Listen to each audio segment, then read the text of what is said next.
Hi, welcome back to the channel. Today we are going to dive into a couple new features with Betaflight 4.6, altitude hold and position hold. We will be going into some of the issues that we ran across and how to solve them. Unfortunately, we never got the magnetometer working on any drone, but it is not necessary. Best to keep it simple for now. Yes, for this video we will be using the 3.5-inch freestyle drone we recently assembled and a 5-inch SpeedyBee Mario I built up. So go ahead and explain what these two features are and how they work. Sure, no problem. Betaflight 4.6 introduces altitude hold and position hold, two features designed to improve drone stability and ease of control during flight. First, altitude hold keeps the drone at a constant altitude by automatically adjusting the throttle. Requires a properly calibrated accelerometer and a reliable altitude source, GPS or barometer. Works best when the throttle is within a deadband around the hover point. Allows altitude adjustments by moving the throttle stick above or below the deadband. Accuracy depends on sensor quality, PID tuning, and environmental conditions. And second, position hold. Enables the drone to hover at a fixed location without drifting. Requires GPS and ideally a magnetometer for precise positioning. As I mentioned earlier, we will not be using a magnetometer, we will be using GPS only. Works in angle mode, meaning stick movements adjust altitude and location rather than free flight control. Helps pilots maintain stable footage or pause mid-flight without manual corrections. Together, these features allow pilots to hit a switch and have the drone hover in place, making Betaflight 4.6 a game-changer for FPV and Cinewhoop pilots. What use cases are there for FPV drones? Altitude hold and position hold are valuable features for FPV drones, enhancing stability and control in various applications. Here are some key use cases. 1. Cinematic filming. Altitude hold ensures smooth, consistent height for capturing stable aerial shots. Position hold allows precise hovering, ideal for filming dynamic scenes without manual corrections. Second, long-range FPV flights. Altitude hold helps maintain a steady flight level, reducing pilot workload. Position hold prevents drift when pausing mid-flight, useful for navigation adjustments. Third, search and rescue missions. Altitude hold keeps the drone at an optimal height for scanning terrain. Position hold stabilizes the drone while surveying an area or transmitting live footage. Fourth, industrial inspections. Altitude hold ensures drones maintain a fixed height for inspecting structures. Position hold allows precise positioning for close-up inspections of bridges, towers, and pipelines. Fifth, FPV training and beginner assistance. Altitude hold helps new pilots focus on directional control without worrying about throttle management. Position hold provides a safety net, preventing unintended drift during practice flights. Okay, let us get started. First thing you will need to do is upgrade your version of Betaflight from 4.5 to 4.6. Upgrading from Betaflight is a straightforward process, but it requires careful steps to ensure a smooth transition. First step. 1. Back up your current settings. Before upgrading, save your current configuration using the Presets tab, or by running the command in the CLI. This allows you to restore settings if anything goes wrong.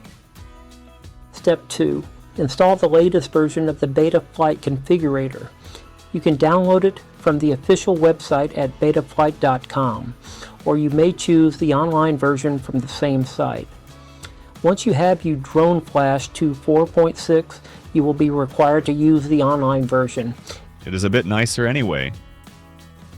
Yep. Step 3. Start the new Betaflight and put your quad in bootloader mode. For my Mario drone, there's a button on the side. I hear you can cycle the power 3 times for some, and others just work.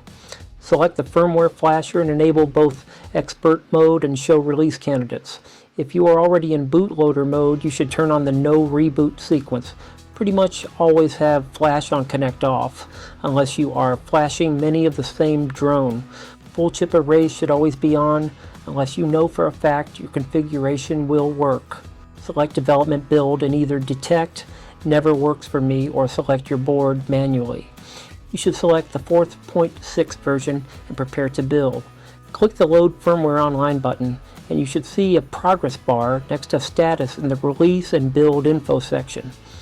Once it completes, you should be ready to flash. A good idea is to figure out where the .hex files is downloaded to on your computer. Locate them and copy every working flash to a firmware directory. I noticed failures at different times, and the log mentioned 404 errors with the builds. If you saved out your 4.5 and 4.6 firmwares, you can easily switch between them without relying on the online build. I have some saved out for my 3.5 and 5 inch. For build, you will need to have the altitude hold and position hold build flags turned on. Be sure to have the proper OSD protocol selected.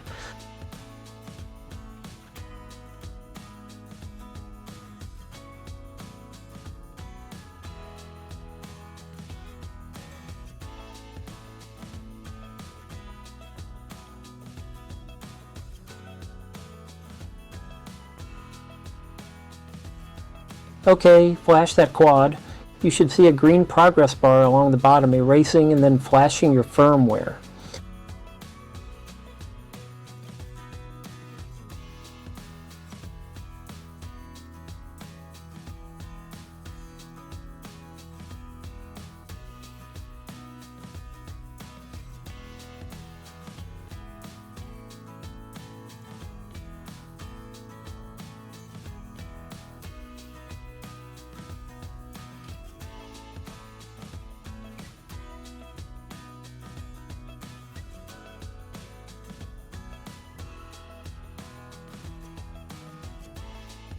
Hopefully everything went smoothly.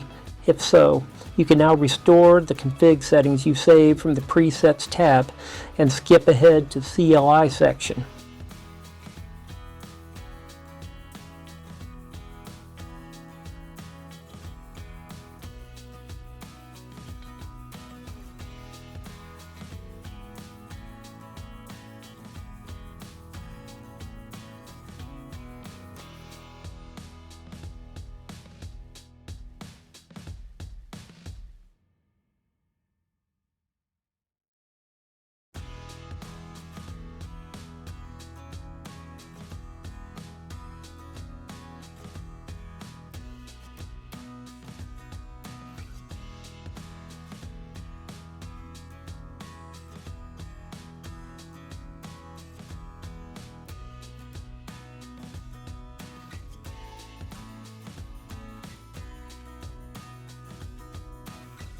Give them some troubleshooting tips for failed flash firmware attempts.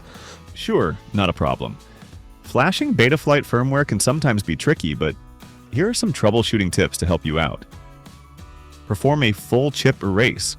When flashing, ensure that the full chip erase option is enabled. Check your USB cable. Some cables are only for charging and don't support data transfer.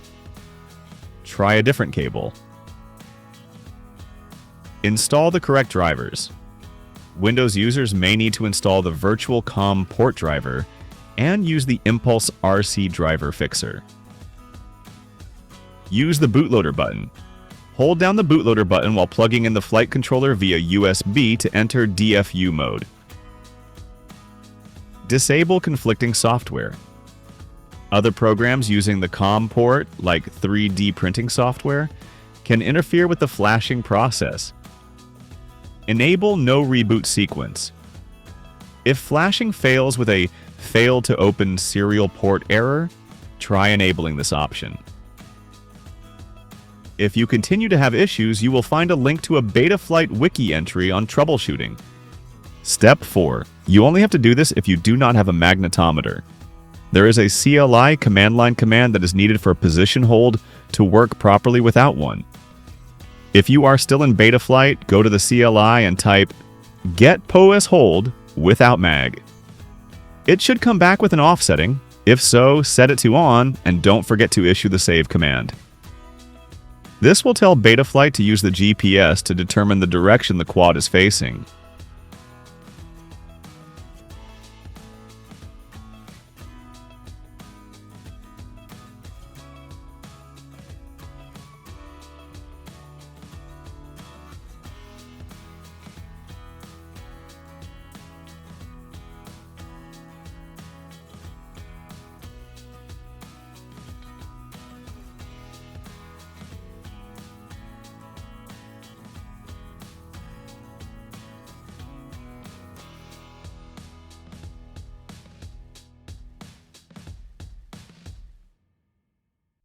You won't be able to activate position hold immediately after takeoff. Here is an example of a position hold failure from not flying in a single direction for a few seconds. The GPS does not have enough information to determine the correct direction. Looks like position hold will need a little help from you. Flying pitched forward in any direction and without any deviation for a few seconds will give the quad what it needs to get its heading. To fix this, I run the quad down the street and back. Afterward, we can hold steady with both altitude mode and position hold tied to the same switch.